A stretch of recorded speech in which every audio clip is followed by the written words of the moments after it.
Prep guru Sarvajeet smart study for sure success. Hi friends, welcome back to unit 9 people development and environment. लगातार हम इस unit को cover करते आ रहे हैं। पिछली वीडियो में दोस्तों हमने बात की थी डिजास्टर मैनेजमेंट के बारे में, एनवायरमेंटल एजुकेशन के बारे में, और इस वीडियो में हम एक और टॉपिक के बारे में बात करने वाले हैं जो कि परीक्षा की दृष्टि से बहुत ही क्रूशियल हो जाता है। इस टॉपिक से भी पक्का क्वेश्चन आते ही आते हैं। तो बिना किसी देरी के हम वीडियो को स्टार्ट करते हैं। आज की वीडियो में हम बात करने वाले हैं इंटरनेशनल समिट्स के बारे में और कन्वेंशन के बारे में। तो दोस्तों हमें पता होना चाहिए कि इंटरनेशनल कन्वेंशन और समिट्स होते क्या है। जब हमारा क्लाइमेट चेंज होता है, जब हमारा ग्लोबल वार्मिंग ज्यादा बढ़ जाता है, जब हमारा एनवायरमेंट लगातार खत्म होता जाता है, खराब होता जाता है, तो हमारे जो देश हैं, जो जितने भी दुनिया के देश हैं, अलग अलग देश हैं, वो समिट्स करते हैं, बैठ के करते हैं, शिखर सम्मेलन करते हैं, जिसके बाद एनवायरमेंट के बारे में हम अपने कुछ कदम उठाते हैं ताकि हमारा एनवायरमेंट ठीक रह सके और हमारा आने वाले फ्यूचर के लिए भी वो ठीक रहे। हमारी जो आने वाली पीढ़ियां हैं उनके लिए भी वो ज्यादा दुखदायी ना हो, उनके लिए भी वो बेनिफिशियल रहे। यही हमारा इंटरनेशनल समिट का जो मेन मोटिव होता है। तो चलिए दोस्तों हम बात करते हैं सबसे पहले जो हमारे इंटरनेशनल समिट हुए हैं उनके जो लगातार चले आ रहे हैं। सबसे पहले क्या कुछ हुआ था, कौन सी समिट कहाँ हुई थी, क्या चीजें हुई थी, उनके बारे में हम जान लेते हैं। तो चलिए वीडियो को शुरू करते हैं। पहले हमारी हुई थी Stockholm conference. Stockholm conference Stockholm conference ये हुई थी 1972 में। 1972 में स्वीडन में हुई थी और इसकी थीम थी ओनली वन अर्थ। ये इसकी थीम थी। इसके बाद दोस्तों हम कह सकते हैं ये एनवायरमेंट से संबंधित पहला इंटरनेशनल जो कदम उठाया गया था, इसको हम एनवायरमेंट संबंधी मैग्ना कार्टा कह सकते हैं। एनवायरमेंट एनवायरमेंट संबंधी मैग्ना कार्टा, ये मैग्ना कार्टा कहा जाता है एनवायरमेंट का। ये पहला सफल जो कह सकते हैं अंतरराष्ट्रीय स्तर का एनवायरमेंट संबंधी, हमारे पर्यावरण संबंधी सम्मेलन हुआ था। ये कॉन्फ्रेंस हुई थी और ये स्वीडन में हुई थी। इसके आउटकम्स क्या निकले, आउटकम्स के बारे में भी हम जान लेते हैं। इसके क्या परिणाम निकले। परिणाम सबसे पहले तो दोस्तों एक मोस्ट जो सबसे जरूरी चीज है वो हुई थी यूएनईपी की स्थापना। यूएनईपी डिफाइन हुआ था। यूएनईपी क्या कह सकते हैं हम इसे, यूनाइटेड नेशन एनवायरमेंटल प्रोग्राम कह सकते हैं हम इसे। यूनाइटेड नेशन नेशंस एनवायरमेंट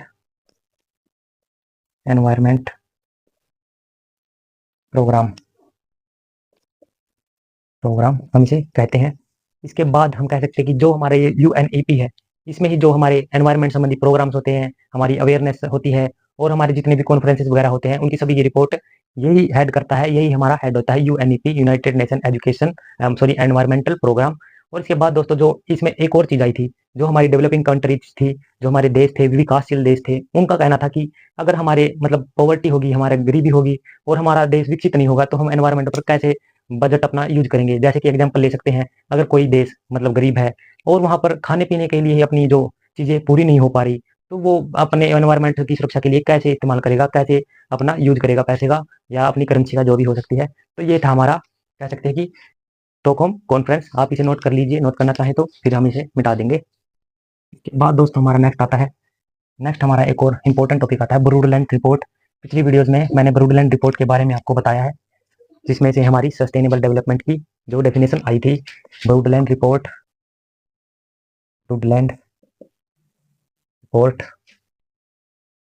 ये आई थी 1987 में। 1987 में ये रिपोर्ट आई थी। इसमें से एक को मतलब कह सकती है बहुत ही मुख्य चीज निकल कर आई थी, एक डेफिनेशन निकल कर आई थी जो मैंने पिछली वीडियो में भी आपको बताई है, वो आई थी सस्टेनेबल डेवलपमेंट।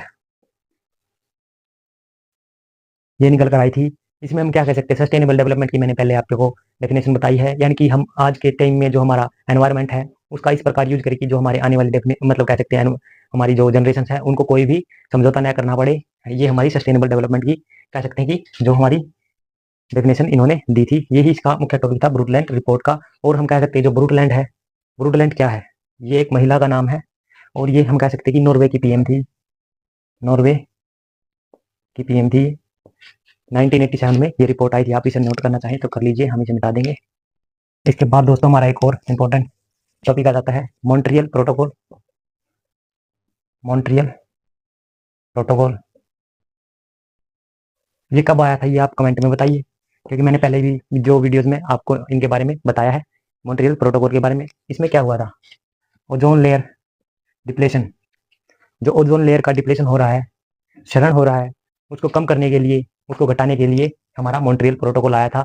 जो हमारे एसी और हमारे रेफ्रिजरेटर हैं, रेफ्रिजरेटर, तो इनको मतलब कह सकते हैं कि इनमें जो हमारे क्या यूज होती है, सीएफसी, क्लोरोफ्लोरोकार्बन। तो क्लोरोफ्लोरोकार्बन के मतलब कह सकते हैं अदर ऑप्शन को यूज करने के लिए, इसको फेज आउट करने के लिए, जो हमारे एसी और रेफ्रिजरेटर में सीएफसी वगैरह यूज होती है, इसको फेज आउट करने के लिए, और हम कह सकते हैं कि जो हमारा ओएलडी है, हमारी ओजोन लेयर डिप्लेशन है, इसको कम करने के लिए, इसका सामना करने के लिए ये मॉन्ट्रियल प्रोटोकॉल बनाया गया था।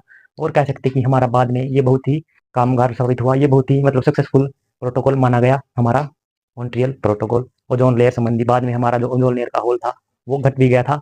ये इसी में ये इंपॉर्टेंट बात आती है।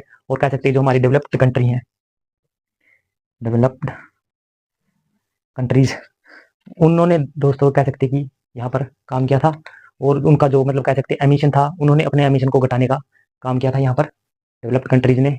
यही हमारा इसमें मुख्य बातें आती हैं। इसके बाद हमारा आता है एक और मुख्य टॉपिक, जो कि हमारा रियो सम्मेलन हुआ था। रियो सम्मेलन कब हुआ था? 1992 में हुआ था। तो इसमें क्या था? इसमें जो हमारा कह सकते हैं कि सस्टेनेबल डेवलपमेंट था, सस्टेनेबल डेवलपमेंट, सस्टेनेबल डेवलपमेंट, इसको इंटरनेशनल यानी कि ग्लोबली स्वीकार कर लिया गया था। इंटरनेशनल तरीके से यानी कि अंतर्राष्ट्रीय स्तर पर ग्लोबल जो हमारा सस्टेनेबल डेवलपमेंट है उसको लागू कर दिया गया था। यानी कि सस्टेनेबल जो हमारा सस्टेनेबल डेवलपमेंट है वो यानी कि इंपॉर्टेंट साबित कर दिया गया था, यानी कि वो जरूरी हो गया था कि सस्टेनेबल डेवलपमेंट सभी देशों में हो। और इसके बाद हम कह सकते हैं इसके लिए ही एजेंडा एजेंडा 21 लाया गया था, सस्टेनेबल डेवलपमेंट को बढ़ाने के लिए, इसको बढ़ावा देने के लिए। इसके तहत ही यानी कि जो हमारे जो सस्टेनेबल डेवलपमेंट के 27 नियम भी बनाए गए थे। और कह सकते हैं इसमें क्या और चीज़ें देखने को है, इसमें कह सकते हैं कि इसी के बाद रियो सम्मेलन के बाद UNFCCC और सी, ये मैंने आपको पहले भी इसकी डेफिनेशन बताई है, United nation framework convention on climate change. ये क्लाइमेट चेंज संबंधी हमारी जो बन गई थी। और इसके बाद हमारे CBD, यहाँ पर कन्वेंशन ऑन कह सकते हैं कि जो बायोलॉजिकल डाइवर्सिटी होती है उसके लिए एक बनी थी कन्वेंशन। और इसके बाद एक और चीज़ बनी थी यहाँ पर, हम कह सकते हैं UNC और FC, यहाँ पर CDC, यहाँ पर कह सकते हैं United nation convention on desertification. यहाँ पर कह सकते हैं जो डिजर्टिफिकेशन हो रहा है उसको रोकने के लिए यहाँ पर ये एक और कन्वेंशन बनाई गई थी। ये इसके मुख्य चीज़ें थी। के बाद दोस्तों हमारा एक और टॉपिक आ जाता है, जो कि हमारा आ जाता है क्योटो प्रोटोकॉल। क्योटो प्रोटोकॉल ये कब आया था? ये आया था 1997 में। कहाँ पर? ये हमारा जापान में आया था, जापान में हुआ था। इसका मेन मोटिव क्या था? इसका मेन मोटिव था ग्रीन हाउस जो गैसेस हैं उनको कम करना, उनके प्रभाव को कम करना। 6 गैसेस बताई थी इन्होंने कि जो हमारी 6 गैसेस हैं जो ग्रीन हाउस प्रभाव को ज़्यादा बढ़ाती हैं, CO2, N2O, और यहाँ पर कह सकते हैं CF, कह सकते हैं हाइड्रोफ्लोरोकार्बन HFC, और कौन सी है? CH4 मीथेन, CH4, और हमारा SO6 सल्फर से संबंधी है। और एक और रह गई हमारी PFC, यहाँ पर ये HFC आएगा, ये हो गया हमारा HFC हाइड्रोफ्लोर, और ये PFC। ये 6 गैसेस बताई थी। ये 6 गैसेस हमारे कह सकते हैं ग्रीन हाउस गैसेस में ज़्यादा प्रभाव डालती हैं। कई बार ये क्वेश्चन पूछ लिया जाता है कि कौन सी गैसेस को लिया गया था क्योटो प्रोटोकॉल में, कौन सी 6 गैसेस थी या कितनी गैसेस को लिया गया था।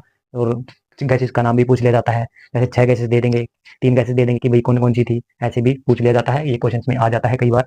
और इसका जो मेन मोटिव था, हम कह सकते हैं कि जो डेवलप्ड कंट्री है, डेवलप्ड कंट्री क्या करेंगी?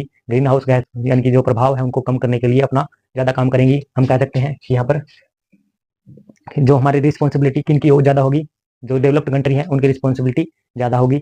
और हम कह सकते हैं यहाँ पर जो जो कहते हैं कि जो डेवलप्ड कंट्री है, डेवलप्ड कंट्री ने ही ज़्यादा कह सकते हैं प्रदूषण फैलाया है, ग्रीन हाउस गैसेज का प्रभाव उन्हीं की वजह से ज़्यादा हुआ है, तो वो ही ज़्यादा पोल्यूशन पर काम करेगी। उनको घटाने के लिए, ग्रीन हाउस गैसेज को कम करने के लिए एक पॉइंट ये हो गया। दूसरा पॉइंट क्या कह सकते हैं कि जो डेवलप्ड कंट्री है वो डेवलप्ड कंट्री अपना मतलब कह सकती है जो अपना एक लेवल होगा कि भाई हमें इतना कम करना है पोल्यूशन, तो उसके बाद उसके लिए वो दूसरे देशों में जाकर भी अपनी फैक्ट्रीज वगैरह इसके मतलब कह सकते हैं लगा सकती हैं।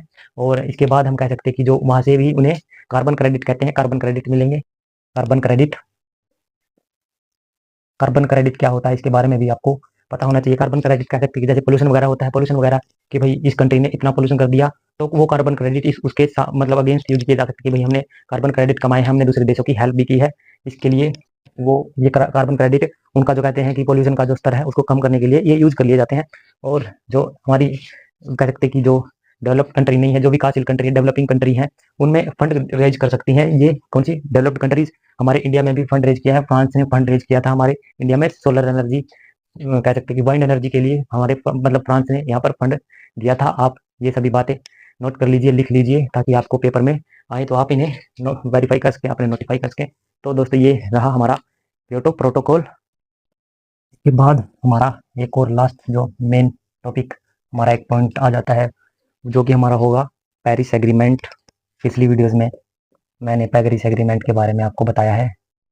पेरिस एग्रीमेंट अगर आपने पहली वाली वीडियोस नहीं देखी है तो उन वीडियोस को भी जरूर देखिए, ताकि आपकी कंटिन्यूटी बनी रहे। 2015 में आया था, कहाँ हुआ था ये? पेरिस, फ्रांस में हुआ था। इसका मेन मोटिव क्या था? इसका मेन मोटिव क्या था पेरिस एग्रीमेंट का? जो हमारा कार्बन एमिशन है, मतलब कह सकते हैं कि जो हम लगातार यूज कर रहे हैं हमारे एनवायरनमेंट को ठीक करने के लिए, हम कह सकते हैं कि हमारे इंडिया ने क्या किया था, हमारा इंडिया का क्या रोल था, हम वो जान लेते हैं। नेट जीरो टारगेट बनाया था, नेट जीरो एमिशन कब तक प्राप्त कर लेंगे? 2070 तक प्राप्त कर लेंगे। और हम 40% क्या यूज करेंगे? सोलर एनर्जी का यूज करेंगे। कब तक करें ये? हमारा टारगेट कब तक अपन पूरा कर लेंगे, ये आप कमेंट में बताइए। और इसके बाद हम यहाँ पर कह सकते हैं ये हमारा हो गया पेरिस एग्रीमेंट। इसमें यही मुख्य बातें थी। इसमें और जो बातें हैं क्या कह सकते हैं, इसमें यही बातें हो सकती हैं। इनमें से अगर आपको कोई बात, अगर आपको पता हो जो परीक्षा की दृष्टि से यानी कि जरूरी हो, तो आप कमेंट में करके बताइए, कमेंट करके बताइए। और आज की वीडियो अगर आपको हेल्पफुल लगी हो तो वीडियो को लाइक, शेयर और सब्सक्राइब जरूर करें। आज की वीडियो में दोस्तों हमने कई मतलब कह सकते हैं कि कन्वेंशन और एग्रीमेंट के बारे में देख लिया है। क्योटो प्रोटोकॉल, रियो सम्मेलन, मॉन्ट्रियल प्रोटोकॉल और ऐसे ही कई चीजें हमने जान ली हैं। पेरिस सम्मेलन भी अभी हमने जाना है, और ब्रुटलैंड रिपोर्ट के बारे में हमने जाना है, और हम कह सकते हैं कि हमारा स्टॉकहोम जो कॉन्फ्रेंस हुआ था उसके बारे में हमने जाना है। और लगातार हम ऐसे ही इस टॉपिक को कवर करते आ रहे हैं, और ऐसे ही हम कुछ वीडियोज में और इस टॉपिक को पूरा कवर कर लेंगे, जिससे आपकी रेगुलरिटी में यानी कि ये टॉपिक जल्दी से जल्दी कवर हो जाए, और हम अलग अलग टॉपिक के बारे में, अलग यूनिट के बारे में, कोई और वीडियो के बारे में बात कर सकें। तो चलिए दोस्तों, आज की वीडियो में इतना ही। वीडियो हेल्पफुल लगी हो तो फिर से वीडियो को लाइक, शेयर और सब्सक्राइब जरूर करें। थैंक यू दोस्तों। Prep guru Sarvajeet, smart study for sure success.